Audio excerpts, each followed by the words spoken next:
안녕하십니까, 오궁 작가입니다. 저는 이비인후과 의사이자 두 권의 책을 쓴 작가입니다. 최근에 의학 정보와 이비인후과에 관련 질환을 말씀드리고 있습니다. 제 정보가 많은 도움이 된다면 좋아요와 구독 부탁드리겠습니다. 지금 진료를 보고 유튜브를 찍고 있는데요. 최근에 편도결석으로 내원하고 있습니다. 오늘 아침에는 초등학생 아이가 왔는데 어제 이물감이 있어서 입안에 봤는데 하얀 게 있었는데 캑 하니까 나왔다고 합니다. 냄새가 아주 고약했다고 합니다. 이게 바로 편도결석입니다. 편도결석은 생기는 원인은 우리가 편도가 많이 앓다 보면 여기가 이제 좀 잘 안 보이는데요. 우리가 편도인데요. 편도인데요, 이쪽이. 근데 나중에 확대를 해서 보여드리겠습니다. 편도가 자주 앓다 보면 편도에 홀이 생깁니다. 그래서 편도와라고 그러는데요. 그 안에 상피세포들이 탈락이 돼서 이렇게 떨어진다고 생각하면 됩니다.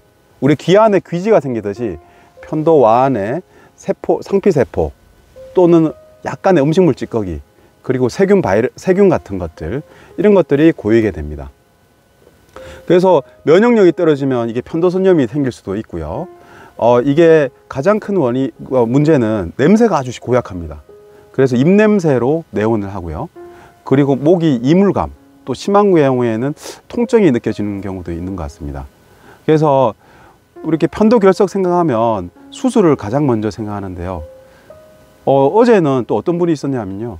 편도 수술을 했는데도 편도결석이 남은 사람이 있었습니다. 사실 편도 수술은 우리 편도와를 소작을 해서 그 구멍을 막아주는 겁니다.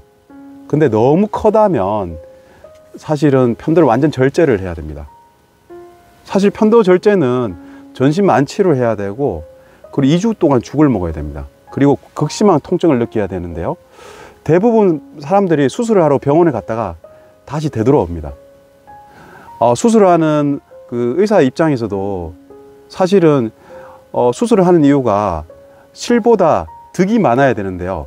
사실 요거는 편도결석 같은 경우는 약간의 냄새, 이물감이기 때문에 그냥 살아갈 수도 있는 문제이기 때문입니다. 그래서 수술은 아주 신중하게 생각을 해야 됩니다. 그렇다면 어떻게 편도결석을 줄일 수 있을까요? 우리가 편도결석 자체가 그 홀에 상피세포 그리고 찌꺼기 같은 게 끼이기 때문에 자주 물을 마시고 물로 헹궈 주는 게 상당히 좋습니다. 양치질을 하고 나서 물 헹굴 때 좀 많이 헹구는 거죠. 그렇게 하는 게 첫 번째고, 두 번째 같은 경우에도 우리가 이제 보면 외국 사람들은 편도결석을 병원에 가서 제거하기 힘들기 때문에 우리 이리게이션 하듯이 주사기 같은 걸로 쏴서 압력으로 편도결석을 뺍니다. 이것도 우리나라에서도 구할 수 있으니까 해볼 수가 있고요. 그리고 우리 편도 농량이 있을 때는 고름을 빼기 위해서 이렇게 많이 눌러줍니다. 이렇게. 어떤 경우에는 이렇게 눌러서 이렇게 밑에를 누르다 보면 우리 편도가 움직이면서 빠지는 경우도 있습니다. 가벼운 경우는 또 사실은 압력을 칵 이렇게 주는 경우에도 칵 이렇게 하면 이런 식으로 하면 나오는데요. 문제는 이런 방법을 너무 많이 쓰면 목이 상할 수가 있겠죠. 그래서 뭐 한두 번 사용하는 게 괜찮지만 너무 자주 사용하는 건 안 좋습니다.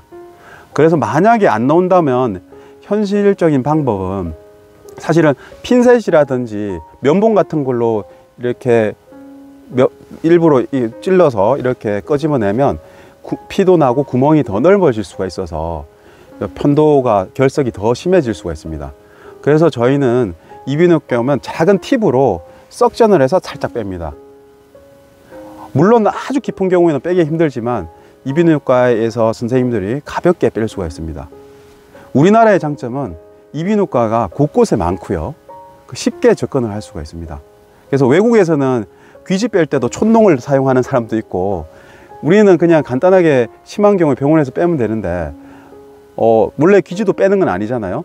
촌농으로 빼는 경우는 너무 놀랍잖아요. 우리는 그냥 간단하게 빼면 되는데, 마찬가지로 편도결석도 집에서 해보고 이렇게 물을 많이 먹거나 압력을 주어서 해보고 안 되면 병원에서 간단하게 팁을 사용해서 빼면 됩니다.